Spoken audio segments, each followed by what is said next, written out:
சென்னையில் மத்திய நிதியமைச்சர் நிர்மலா சீதாராமன் செய்தியாளர்களை சந்தித்து வருகிறார். நேரலை காட்சிகள். 8-9 செஸ்ஸும் கலந்துதான் இன்னைக்கு ஜிஎஸ்டி ஆயிருக்கு. அது ஒவ்வொரு மாநிலத்திலும் இருந்த வரிகள் எல்லாம் சேர்த்து போட்டு தான் கலந்து ஜிஎஸ்டி பண்ணிருக்காங்க. அதனால ஜிஎஸ்டி வந்த பிறகுதான் நம்ம மிடில் கிளாஸ் மக்களுக்கோ ஏழை மக்களுக்கோ அவங்களுடைய தினசரியில உபயோகிக்கக்கூடிய பொருட்கள் மேல வரி வந்துருச்சு அப்படின்ற அந்த வாதம் தப்பு. ஜிஎஸ்டி வரதுக்கு முன்னாடியிலேருந்தே வரி இருந்துச்சு. ஆனா ஜிஎஸ்டி வந்த பிறகு நீங்க வந்த பிறகு நீங்க என்ன பண்ணீங்கன்னு கேட்டீங்கன்னா, முன்னாடி இருந்த வரி விகிதத்தை விட ஜிஎஸ்டி வந்த பிறகு வரி விகிதம் குறைஞ்சிருக்கு. அண்ட் இப்ப நடக்கிற முயற்சி, அதாவது குரூப் ஆஃப் மினிஸ்டர்ஸ் மூலமா நடந்துட்டு இருக்கிற முயற்சி இன்னும் அதை குறைக்கிறதுக்கு தான். அதனால ஜிஎஸ்டி வந்த பிறகுதான் நம்மளுக்கு வரி வந்துருச்சுன்றது தப்பான வாதம். ஏன், அதுக்கு முன்னாடியும் இருந்துச்சு. ஆனா கடைகள்ல பில்லு கொடுக்கும் போது அதை காட்டியிருக்க மாட்டாங்க.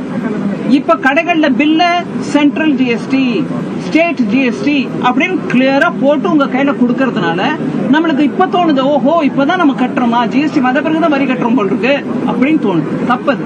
முதலையும் இருந்துச்சு, இப்பவும் இருந்துச்சு. இப்ப நேர்மையாவும் வெளிப்படையாவும் அந்த பில்லுல நாங்க போடுறோம். இத பாருங்க, இந்த ஐட்டம்க்கு 5% வரி, அதுல 2.5 மாநிலத்துக்கு போகுது, மீதி 2.5 மத்திய அரசுக்கு வருது. அதை போட்டு காட்டுறதுனால இப்பதான் வரி வந்துருச்சுன்னு நினைக்கிறாங்க. இல்ல. லாஸ்ட் பாயிண்ட், ஜிஎஸ்டியில் எடுக்கக்கூடிய ஒவ்வொரு தீர்மானமும் எல்லா மாநில அமைச்சர்களுடைய ஒப்புதல் சேர்ந்துதான், அவங்களுடைய ஒப்புதலுடன் தான் டிசிஷன் நடக்குதே தவிர நான் ஒத்தி மாத்திரம் எனக்கு வேணும் இந்த வரி கொடுங்கன்னு கேட்க முடியாது. அதனால ஜிஎஸ்டியை பத்தி நான் மீடியாவை தயவு பண்ணி கேட்டுக்கிறேன், கொஞ்சம் மக்களிடையே இதை பத்தி உணர்வு, அதாவது இதை சரியான புரிதலை ஏற்படுத்த முயற்சி பண்ண வேண்டுமா? ஆதிவாரி கணக்கு 6% is the requirement for education is what all educationists are saying. Apparently 6% of the budget, yeah, GDP. But then we are not getting it. We're not getting that much. But you know, ma'am, when you ask this question, it is right. It's good for you to ask this question. But education is both a center and state subject.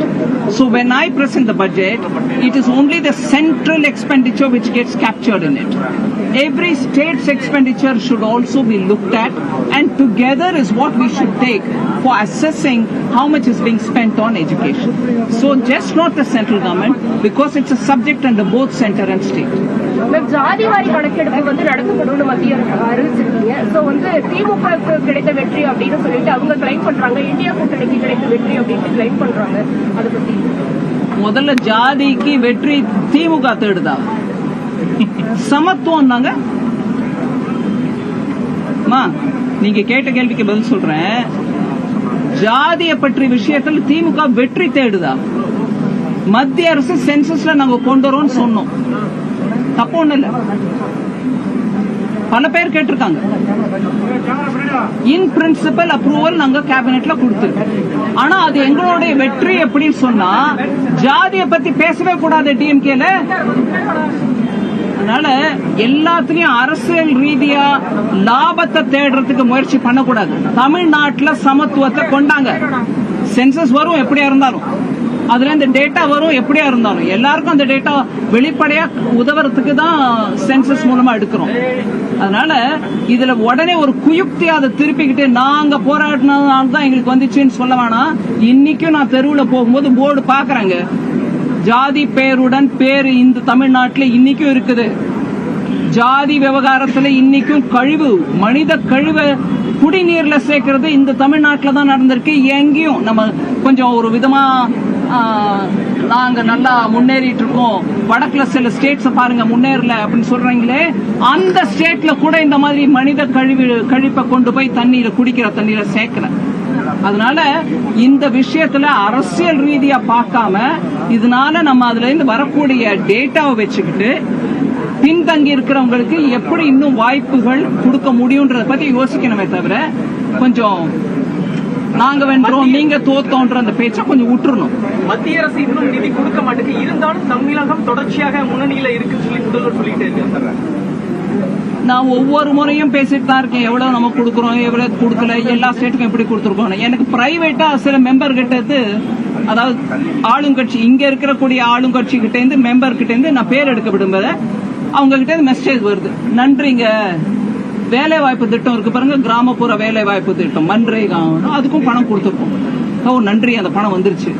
பிரைவேட்டா எனக்கு நன்றி, பப்ளிக்கா இது நீங்க புரிஞ்சுக்கிட்டா சரிதான். ஒரு சீரியஸான issue என்னன்னா, சிபிஎஸ்சியில படிக்கக்கூடிய ஸ்டூடெண்ட்ஸ்க்கு 3rd, 5th and 8th 30 மார்க்குக்கு கீழே வாங்கினா ஃபெயில் பண்ணுங்க, ஆல் பாஸ்ங்கிற சிஸ்டமே வேணான்னு சிபிஎஸ்சி சொல்றாங்க. இதுக்கு வந்து கடுமையான ஒரு எதிர்ப்பு தமிழ்நாட்டில இருந்து வந்திருக்கு. இது தேசிய கல்விக் கொள்கையோட ஒரு ஆரம்பம் தான் அப்படின்னு சொல்றாங்க. ஆல் பாஸ் சிஸ்டம் வேணாமா, இது குழந்தைகளுடைய மனநிலையை சிதைக்கும். மத்திய நிதியமைச்சர் நிர்மலா சீதாராமன் செய்தியாளர்களை சந்தித்து வந்த நேரலை காட்சிகளை பார்த்தோம். விரிவான விவரங்களை பின்னர் வரும் தொகுப்புகளில் பார்க்கலாம். ரொம்பவே இன்னும் ஒரு வருஷம் படிச்சாதான் இந்த பிள்ளைக்கு நல்ல ஒரு அறிவு, அதாவது அந்த அளவு லேர்னிங் கிடைக்கும் அப்படிங்கறத கூட யோசிக்காம எல்லாரையும் பாஸ் செய்யறதுனால மாத்திரம் சைக்காலஜி இம்ப்ரூவ் ஆகும்ன்றது இல்லைங்க. இத படிப்பின் குவாலிட்டியை பத்தி யோசிக்கணும். அதுக்கு ஒவ்வொரு மாநிலமும் கூட முயற்சி எடுக்கணும். படிப்போட குவாலிட்டி குறைய பிள்ளைகளோட எதிர்பார்ப்பும் ஜாஸ்தி ஆகுது. அதுவும் அந்த மனநிலையும் யோசிங்க. அவங்க குவாலிட்டிக்கு வரும்போது ஏங்க நாங்க குவாலிஃபை ஆகுறது ஐஐடின்னு யோசிக்கும் போது அப்ப குவாலிட்டி என்னாச்சு, எல்லாரையும் ஒட்டு மொத்தமா பாஸ் பண்ணிட்டே போறதுனால. அதனால இதெல்லாம் பிளாக் அண்ட் ஒயிட் பதில் சொல்ல முடியாதுங்க. அந்த விஷயத்தை இன்னும் அந்த நிபுணர்களோட உட்காந்து பேசி முடிவெடுக்கணும். ஐயா நீங்க ஏதோ கேட்டீங்க. தொடர்ந்து எந்த ஒரு திட்டம் தமிழ்நாட்டில் செயல்படுத்தினாலும் மத்திய அரசுக்கு எதிராக சட்டமன்றத்தில் தீர்மானம் நிறைவேற்ற எப்படி பாக்குறீங்க? நீங்க எப்படி பாக்குறீங்களோ அப்படிதான், நீங்க கேள்விகள் எப்படி பாத்தீங்களோ அப்படிதான் நானும் பாக்குறேன். எந்த ஒரு செயல்பாட்டுக்கும் இங்க ஒரு தீர்மானம் வந்துடும், இல்ல இதை நாங்க ஒத்துக்க மாட்டோம், எங்க தமிழர்களின் மனோநிலை எப்படி இல்ல அப்படின்னு சொல்லுவாங்க. மேடம், தமிழகத்துல கிரானைட் ஊழல்களை கொண்டு வந்து ஒரு நிமிஷங்க, நீங்க ஒருத்தரே கேக்குறீங்க, இவங்க ஒருத்தரே கேக்குறாங்க, வேற யாராவது கேட்கணுமா? வரேன் உங்ககிட்ட வரேன்.